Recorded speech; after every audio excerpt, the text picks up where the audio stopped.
आप पूरी तरह स्वस्थ हैं, पुरुष हैं और समझते हैं कि आपका शुक्राणु हमेशा वीर्य सिंचन की स्थिति में होगा, तो आप भूल कर रहे हैं, क्योंकि शुक्राणुओं की क्वालिटी हमेशा ऊपर नीचे होती रहती है। और ये सिर्फ जीवन के दौरान नहीं होता।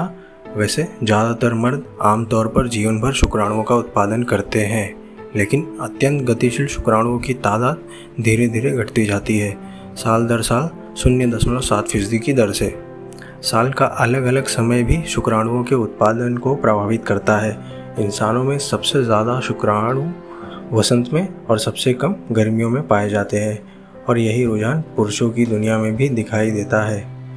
दिलचस्प बात यह है कि जिन लोगों की जांच की गई है, उनके साल भर में शुक्राणुओं की संख्या का उतार चढ़ाव इतना ज़्यादा नहीं था कि उनकी प्रजनन क्षमता प्रभावित हो। संतुलित आहार शुक्राणुओं की क्वालिटी के लिए बहुत महत्वपूर्ण है।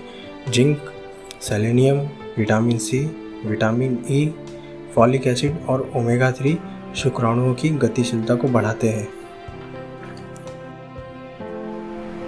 यह सारे मटेरियल एंटीऑक्सीडेंट की तरह काम करते हैं। वे एपिडिडिमिस में जलन और सूजन को कम करते हैं। यहीं पर शुक्राणुओं की भागदौड़ शुरू होती है। शुक्राणुओं के लिए सबसे अच्छा आहार है समुद्री मछलियाँ, मसूर दाल जिसे आप जूस की तरह भी ले सकते हैं, अश्वगंधा, मूंगफली, तिल, ओट्स, केला, साबुत अनाज से बने उत्पाद, फल और सब्जियाँ इत्यादि। शुक्राणुओं की क्वालिटी अच्छी हो, इसके लिए खेल कूद और व्यायाम भी बहुत फ़ायदेमंद होता है, क्योंकि इससे टेस्टोस्टेरोन का स्तर बढ़ता है और उसके साथ शुक्राणुओं का उत्पादन भी।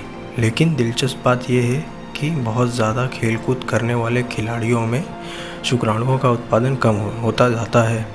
सबसे नुकसानदेह होता है मसल बनाने में अवैध दवाओं का इस्तेमाल। शुक्राणुओं पर तापमान का भी असर होता है। उन्हें ठंडा पसंद है। अंडकोश शरीर के बाहर होते हैं, इसीलिए वह शरीर के अंदरूनी हिस्से के मुकाबले 3 डिग्री ठंडे होते हैं। और कार की हीटेड सीटों, गोद में लैपटॉप से गर्म पानी से नहाने से शुक्राणुओं को नुकसान का खतरा है। पैंट की जेब में सेलफोन रखना शुक्राणुओं के लिए नुकसानदेह हो सकता है, लेकिन इसकी अभी तक पुष्टि नहीं हुई है। लेकिन इस बात की पुष्टि हो चुकी है, संभोग शुक्राणुओं के लिए अच्छा होता है। नियमित वीर्यपात शुक्राणुओं की उर्वरता बढ़ाता है।